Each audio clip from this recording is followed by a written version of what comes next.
Alright, here with D&K to repair a vent. Uses vents, these attic vents. They're very common for squirrels, birds, raccoons. So much while they're being access to your attic. We still covers for these. You can see we have a couple of them covered already. But this one's so far damaged from squirrels, can't just be covered because water will get in there. Get a good sideways rain is going straight into that hole.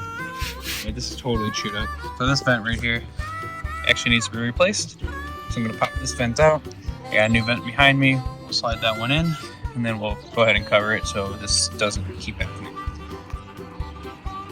So we've got the old vent out. They come out pretty easy. It only takes sometimes not so much, but it only takes a couple good pries. 3 nails in the front. Slides right out of here.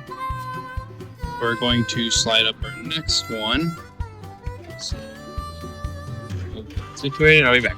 I slid the new one up. It's not nailed in yet, but I slid it up. I'm actually going to screw it instead of nail, but basically these just slide right back up under the shingles. Make sure the shingles go around it. And we're actually just going to pop 2 screws in this, and then we're going to go ahead and cover the outside of it. And we'll caulk it. We're finished. It's my mess done there. We got it clean up. We got all the vents up here covered. We removed 3 squirrels from this attic. They all came right out of the vents. Replaced that vent and that vent there. Those were chewed. Replaced the vent and covered them. So nice, solid, good to go.